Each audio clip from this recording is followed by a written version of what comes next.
Monumental week for Palantir, so many deals signed, all in this shortened week after the holiday, and much more. So let's just get into it. So looking at the stock first, pretty much another flat week. We're still in the $21 range here, and Palantir has been hovering around this area for a while. So I'm curious to see how this upcoming period between the earnings reports, since it will be a while until early August for the next one. Now, I got to start out with some brief comedy. Last week, I covered Kramer briefly saying Palantir's got good commercial, good military, and he thinks it's fine. This basically a little over a week after, on May 28th, he literally says, I don't understand Palantir and I'm out. So in the span of 1 week from fine to not understanding it, and we of course know him calling them not a real company in the past, which is still funny to me, it's just really comedic since I've watched the news around this company, but really should make people skeptical about anyone, even myself covering the news, about their thoughts on the company and to do your own due diligence. But it's still hilarious to see the flip-flopping continue. Now, talking about Kramer as well, I kind of put this on the same category of it's happening and being talked about with Palantir, but really doesn't mean much. Cathie Wood bought a few Palantir purchases this week from her funds. She picked up around 9,700 shares on the 28th and 25,000 shares on the 29th. Now, they aren't big by any means, so she just continues to build her position as it appears. Now, on to the real news. Palantir started off strong with announcing their deal expansion with Eaton, which is a very important detail, as major global organization with a market cap over $130 billion. They aren't small by any means, of course. Note, this is not a brand new partnership too. And Eaton even presented at a previous AIP-Con as one of the early adopters of the Artificial Intelligence Platform, or AIP. But this is putting it officially in the books that Eaton is deepening their partnership here on paper, and they'll be using Palantir for the usual value aspects of powering AI, automating many functions around their data, which is basically setting up their ontology. But also the major detail I alluded to before is calling out the AIP Now marketplace, and that's to help speed up the value across Eaton's global operations. So AIP Now is a recent release, of course, from Palantir and is really getting pushed out with the demos and now this deal here. And the value really is to show that Palantir is transitioning from, say, the FDE model heavily or forward deployed engineer model to boot camps, which is an FDE helping multiple companies, or at least a trained client running these, to now even add an organization, you've got ready use cases from all the learnings on AIP Now.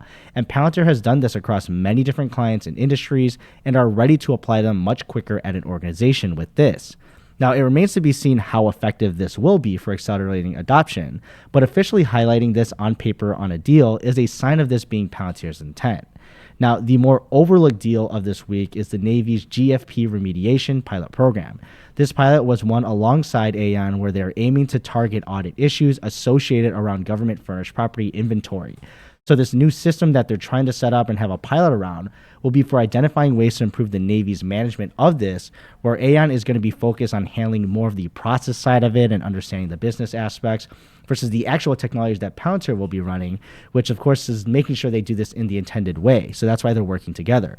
So it's really just another project where Palantir keeps showcasing that they're always in the running, not necessarily for the established big projects only, but also the up and coming new ones that are being developed. So hoping to see this expand over the next few years. So now on to the Kahuna huge deal of the week, and everyone's attention was on this. Palantir won the Maven Smart Systems prototype contract for $480 million firm fixed price with a 5-year timeline of the agreement. This was a single bid solicited by the government and then, of course, received the bid by Palantir, who pretty much is the only qualifying and willing participant to take this on as a targeting project. Now, it's part of the broader scope of the JADC2, which is Joint All-Domain Command and Control.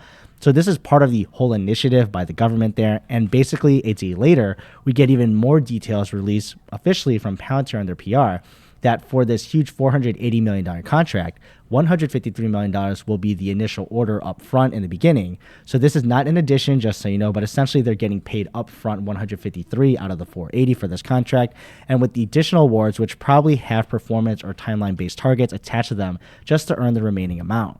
But the coolest part of this Palantir PR too is that they disclosed an additional prototype contract of the transaction award for $33 million. This is like FedStart, where they're trying to rapidly and securely onboard third-party vendors for the government and then the capabilities and integrating it here. This seems to have a combat focus though, which is why it's probably disclosed alongside these in the overarching deal.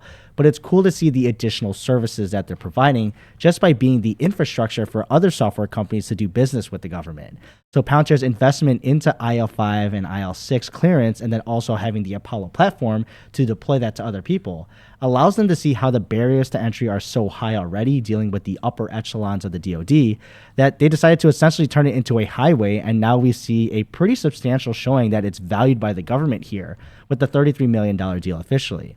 So if more of these continue to expand with usage, Palantir seems to be setting themselves up pretty here, not as gate blocking, because other companies can obtain clearance on their own by investing the time and money and relationships, but they're the tollway that can supercharge this and get it much quicker for you, where, if you can do it the freeway or I guess your own route, it might not be worth it, and it's just better just to pay the toll up front as a faster avenue with less headache.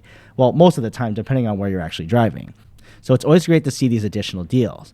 And then also on top of this, Dan Ives does an interview after the massive Army deal release, and while talking about Salesforce and the host wanting to get that vibe check on Palantir and where he is today, especially after earnings.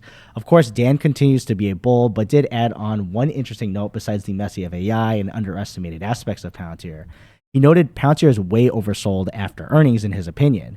So it's interesting he pointed that out, and we all know its $35 price target, so it's no surprise there, but looks like he thinks Palantir should be higher where it is today in the low 20s. But note in the comments if you agree with this sentiment. And then Palantir also does it once again in the media. They made the Times 100 list of the most influential companies. If this sounds familiar, it does, because Alex Karp actually made the Times 100 list last year as one of the top AI people essentially. Now, it's going to change nothing for Palantir, but is rather a byproduct of them being outspoken, for one, on their values and mission that they're trying to pursue with the company, but two, also a byproduct of the kind of technology and projects that they're doing at the edge, specifically with the US government and the military applications, and being able to work with artificial intelligence in a real way that can be utilized on the battlefield. So their brief paragraph here does reference quotes from CTO Shyam Sankar as well as CEO Alex Karp. So we know the narrative did brush over briefly of commercial with boot camps, but government seems to be the main focus here and maybe the main reason they got added to the list.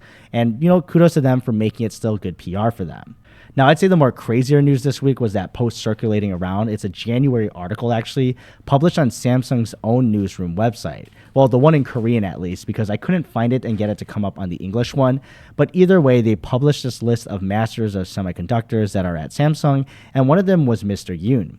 Specifically, though, he said he's working with his team in putting together a database using Palantir's solution. Now, for how he described it, it sounded like he's probably using Foundry and setting up the ontology, and this is specifically looking at customer data. So the whole context around this is to remember this is not an official deal announcement or partnership or anything. It's just coming up here on an interview that he wanted to point out as a person being on the list. Now, it's just a one-off, of course, still right now for Samsung using Palantir. Now, speculation-wise, I'd bet they're still trying to figure out the software, and Palantir definitely wouldn't mind demonstrating real value to Samsung, considering they're the largest company out in South Korea. As the top Chaebol family there, gives them a lot of power as well as influence. So it wouldn't hurt to become more important to them over time and not to rush it if they can utilize their product. So nothing official yet on this matter, but it's still cool to see these kind of deals under the radar and potential customers that if they can execute, maybe in the future it would be a literal game changer for them in the country. And of course, for their total international commercial business, I think this would be a good boost. But either way, it's just nice to see that them working with a major company out in Korea that really touches all parts of their economy. But what are your thoughts though on the busy week below? And I'll see you in the next video.